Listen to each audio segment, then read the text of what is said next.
The following is a presentation of the Matt Talk Podcast Network. November 11th is a day that's extremely memorable for me in the career path I chose. You see, 11 years ago, Kyle Klingman and I kicked off our very first podcast, Wrestling 411.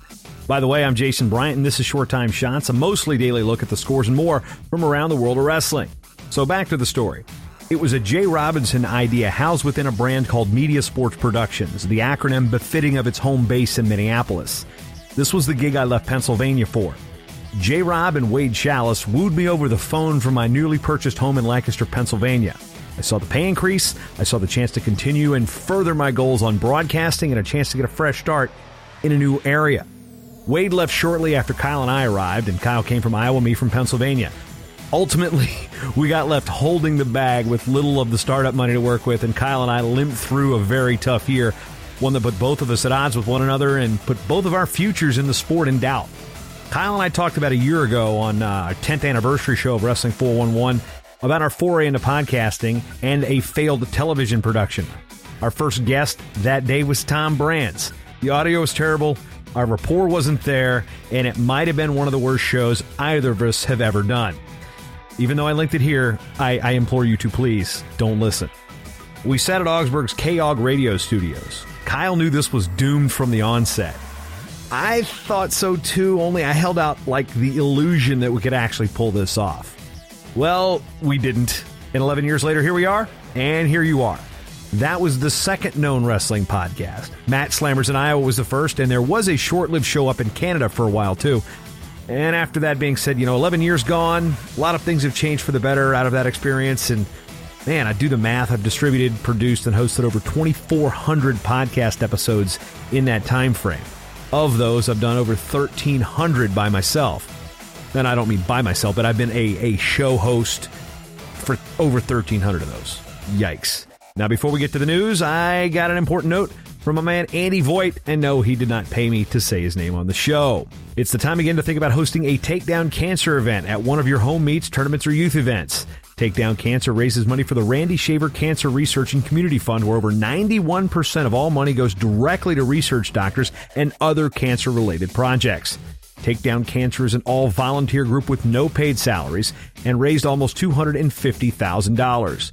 Please consider hosting an event by going to takedowncancer.org for more information, or contact Mark New at MNEU@Shakopee, SHAKOPEE.K12.MN.US. Let's take down cancer. No one fights alone. With no matches on Monday, we fast forward ahead to November 12th. As we've got a handful of duels in the NAIA, where Missouri Baptist heads to Hannibal LaGrange. Down in Iowa, it's Waldorf facing William Penn, and out west, Southern Oregon travels to Havre. That's in Montana to face Montana State Northern. Why is it Favre? You know what? Montana gets it right. You look at it, it's Havre. Havre. It should be Brett Favre, not Brett Favre. And you don't go to Harve, Montana. Although my father-in-law is named Harve and spells it completely different. Mixed divisional matchups. You see NAIA Graceland heads up to Pella, Iowa to take on Division III Simpson, and NAIA Warner Pacific will take on Grays Harbor, a varsity program that competes in the NCWA out of Aberdeen, Washington. The women's teams at those schools will also face off with one another. Keeping it on the women's side, Life will head up to Gaffney, South Carolina to face the first-year women's team at Limestone. From the Daily Wrestling News, Brian Reinhardt from NC State features top-ranked Hayden Hidley on the NC State Athletics website, gopack.com. Reinhardt is also the host of the Pack Mentality Pop-Ins podcast here on the network. Tim Hands at 5pointmove.com breaks from his traditional U.S.-based Greco-Roman coverage to do an interview with Egypt's Mohammed El Sayed, who recently won 2 world championships in the span of a month. Actually, it was shorter than that. IAWrestle.com does a quick recap of things Iowa State had answered at their annual Harold Nichols Cyclone Open. Jake Torkelson with the words there. Shannon Scoville of NCAA.com does the same, only she focuses on the top-ranked team in the land, the Nittany Lions of Penn State. On Veterans Day, the National Wrestling Hall of Fame outlines the long history the sport's had with our nation's armed forces. Tom Hausnick of the Allentown Morning Call writes a stellar feature on a family of wrestlers from East Stroudsburg, Pennsylvania.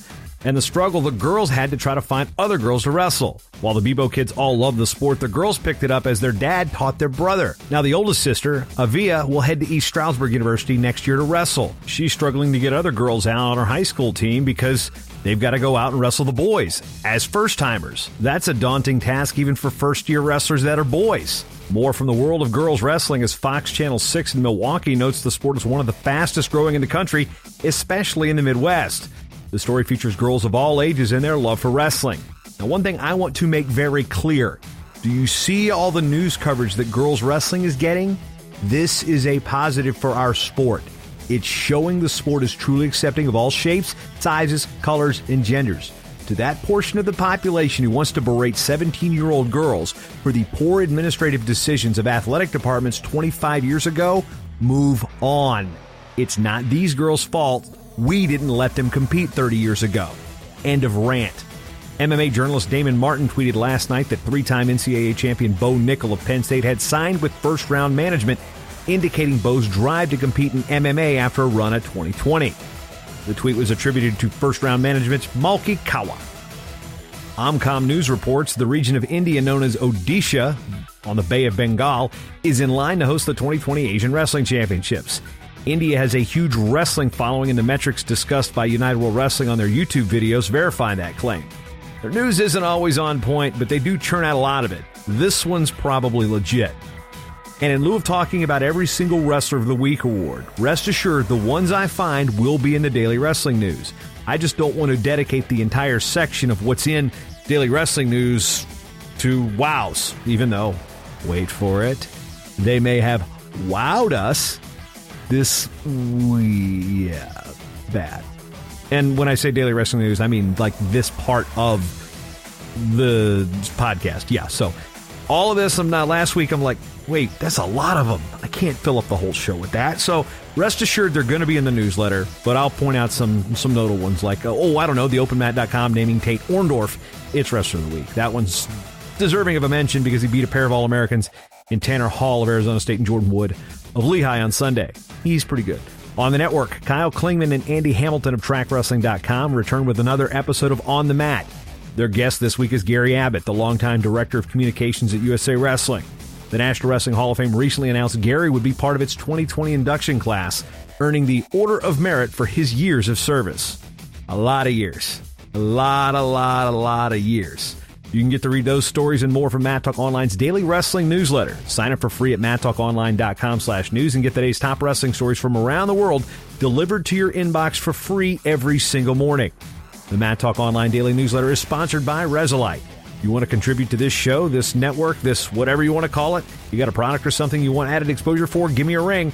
Or if you'd like to support the show and all the on-demand audio offerings, free newsletters and historical research, and one of the perks is that cool bit of compound gear. You can support this program by making a small monthly contribution or one-time donation to the network by going to MadTalkOnline.com/join the team.